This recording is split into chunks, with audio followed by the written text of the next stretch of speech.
Hey Midway, it's Mrs. Wells. This is Hudson, and you may know Joel. Hi. We're reading chapter 19 of Mr. Popper's Penguins. Here we go. Chapter 19, Admiral Drake.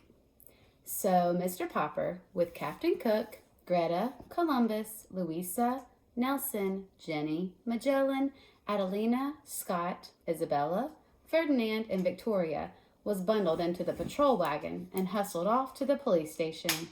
None of his pleas could move the desk sergeant. That theater manager is pretty mad at the way you busted into his theater, so I'm holding you.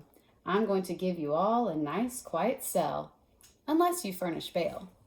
I'm putting the bail at $500 for you and $100 for each of the birds. Of course, Mr. Popper did not have that much money about him.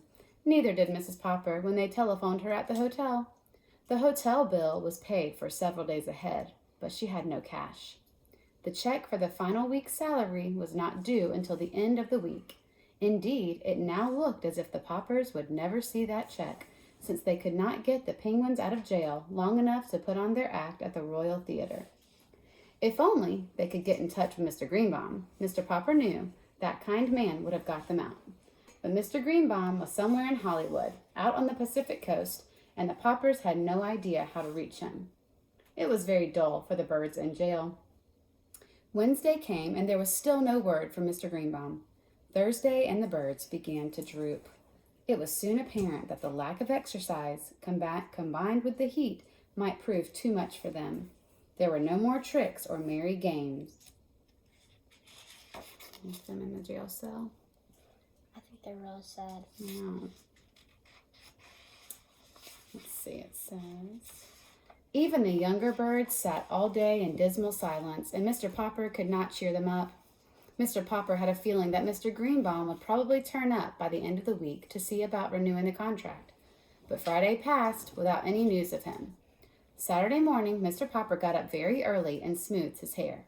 Then he dusted off the penguins as well as he could, for he wanted everything to look as presentable as possible, in case Mr. Greenbaum should appear. About 10 o'clock, there was a sound of footsteps in the corridor, and a jingling of keys, and the door of the cell was opened. "You're free, Mr. Popper. There's a friend of yours here." Mr. Popper stepped out into the light with penguins. "You're barely in time, Mr. Greenbaum," he was about to say. Then, as his eyes became accustomed to the light, he looked again. It was not Mr. Greenbaum who stood there. It was a great bearded man in a splendid uniform. Smiling, he held out his hand to Mr. Popper. "Mr. Popper," he said, "I am Admiral Drake." "Admiral Drake!" gasped Mr. Popper. "Not back from the South Pole?" "Yes," said the Admiral. "The Drake Antarctic Expedition ship returned yesterday.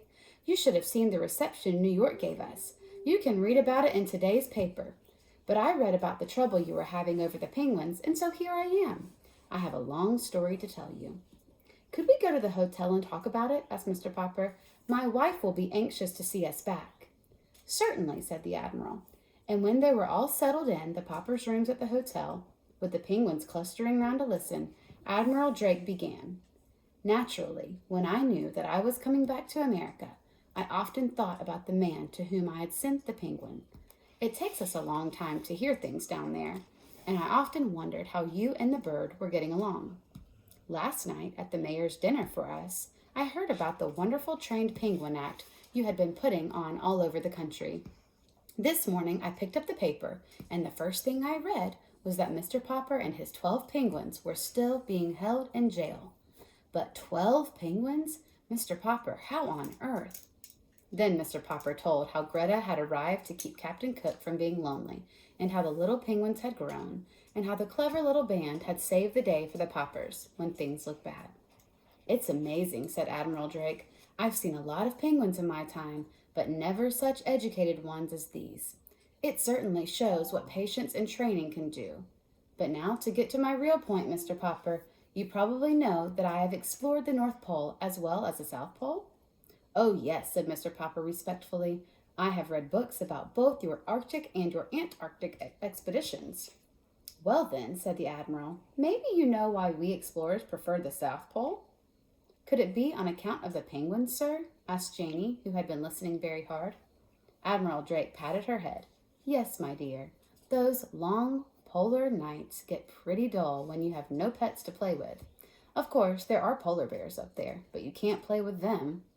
Nobody knows why there are no penguins at the North Pole. For a long time, the United States government has been wanting me to lead an expedition up there for the purpose of establishing a breed of penguins. I must come to the point, Mr. Popper. You've had such remarkable success with these birds of yours. Why not let me take them to the North Pole and start a race of penguins there? Just then, Mr. Greenbaum and another gentleman were announced. They shook hands all around and were introduced to the Admiral. Well, Popper, said Mr. Greenbaum, too bad about the mix-up over the theaters, but never mind. Here's Mr. Klein, who owns the Colossal Film Company. He's going to make your fortune. You'll be a poor man no longer, Mr. Popper. Poor, said Mr. Popper. I'm not poor. These birds have been earning us $5,000 a week. Oh, $5,000, said Mr. Klein. What's that? Pen money? I want to put those birds in the movies, Mr. Popper.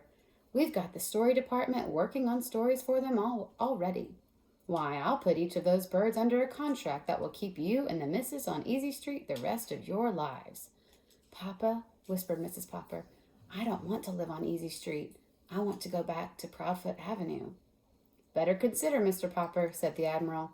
I can't offer you anything like that. You say those men at the North Pole get lonely because there are no penguins? Asked Mr. Popper. Very lonely, said the Admiral. But if there were penguins up there, mightn't the polar bears eat them? Oh, ordinary penguins, yes, said the Admiral judiciously, but not such highly trained birds as yours, Mr. Popper. They could outwit any polar bear, I guess. It was now Mr. Klein's turn to speak. In every moving picture house in America, little children would have the pleasure of seeing stories acted by the Popper performing penguins, he said. Of course, if we succeeded in establishing the breed at the North Pole, said the Admiral, the name might have to change a little. I imagine that hundreds of years from now, scientists would be calling them the Popper Arctic penguins. Mr. Popper was silent for a moment. Gentlemen, he said, I want to thank you both. I'll give you my decision tomorrow.